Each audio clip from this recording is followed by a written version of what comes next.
Selamat siang, kami dari kelompok 9 akan mempresentasikan materi tentang MANOVA dua arah. Dengan anggota kelompok ada Adelina Putri, Vicky Belenehu, Salma Domili, dan Gilbert Chan Tangalele. Pengertian MANOVA. MANOVA adalah perluasan multivariat dari analisis ANOVA. MANOVA merupakan metode statistik untuk mengeksplorasi hubungan di antara beberapa variabel independen yang berjenis kategorikal, bisa data nominal atau ordinal, dengan beberapa variabel dependen atau yang berjenis metrik, bisa data interval atau rasio. Tujuan MANOVA. MANOVA yaitu untuk mengetahui apakah ada perbedaan yang nyata pada variabel-variabel dependen antar anggota sebuah grup atau variabel independen. Persyaratan dalam analisis MANOVA. Ada beberapa asumsi yang harus dipenuhi sebelum melakukan uji MANOVA. Yang pertama yaitu independensi antar perlakuan, di mana hal yang harus dihindari adalah terjadinya suatu pelanggaran, yaitu tidak adanya kebebasan antar pengamatan atau independensi antar pengamatan dan perlakuan.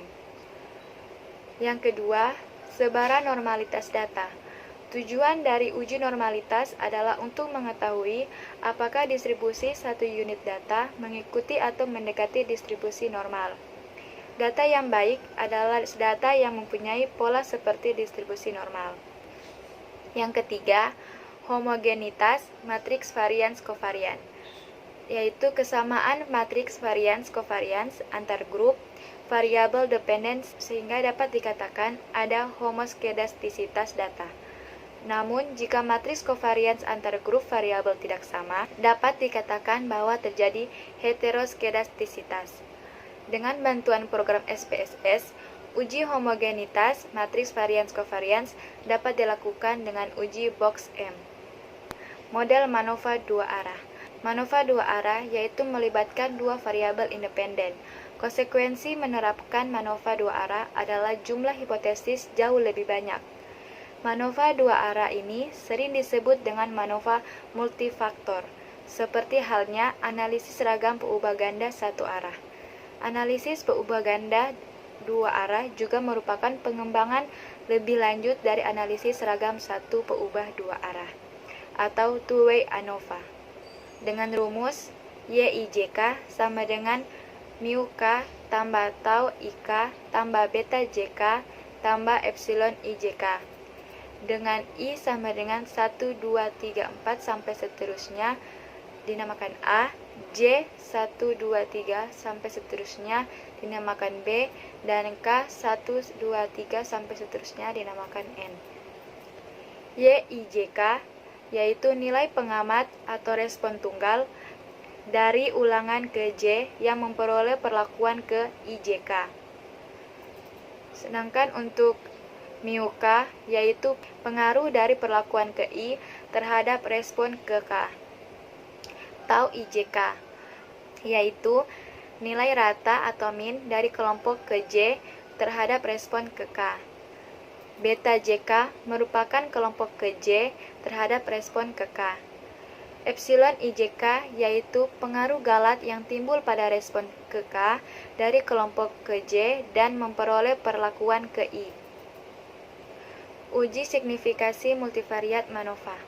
Pada analisis variansi multivariat, ada beberapa statistik uji yang dapat digunakan untuk membuat keputusan, yaitu Pillay-Stretch.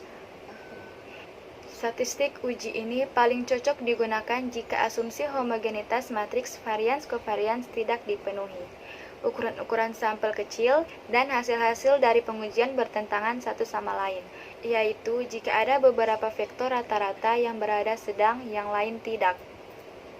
Dalam uji ini mengasumsikan jika semakin tinggi nilai statistik Pillay-Stretch, maka pengaruh terhadap model semakin besar. Yang kedua, Wilks lambda. Statistik uji ini digunakan jika terdapat dua atau lebih kelompok variabel independen dan asumsi homogenitas matriks varians kovarians dipenuhi.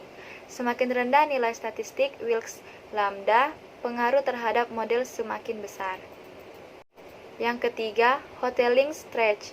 Statistik uji ini cocok digunakan jika hanya terdapat dua kelompok variabel independen.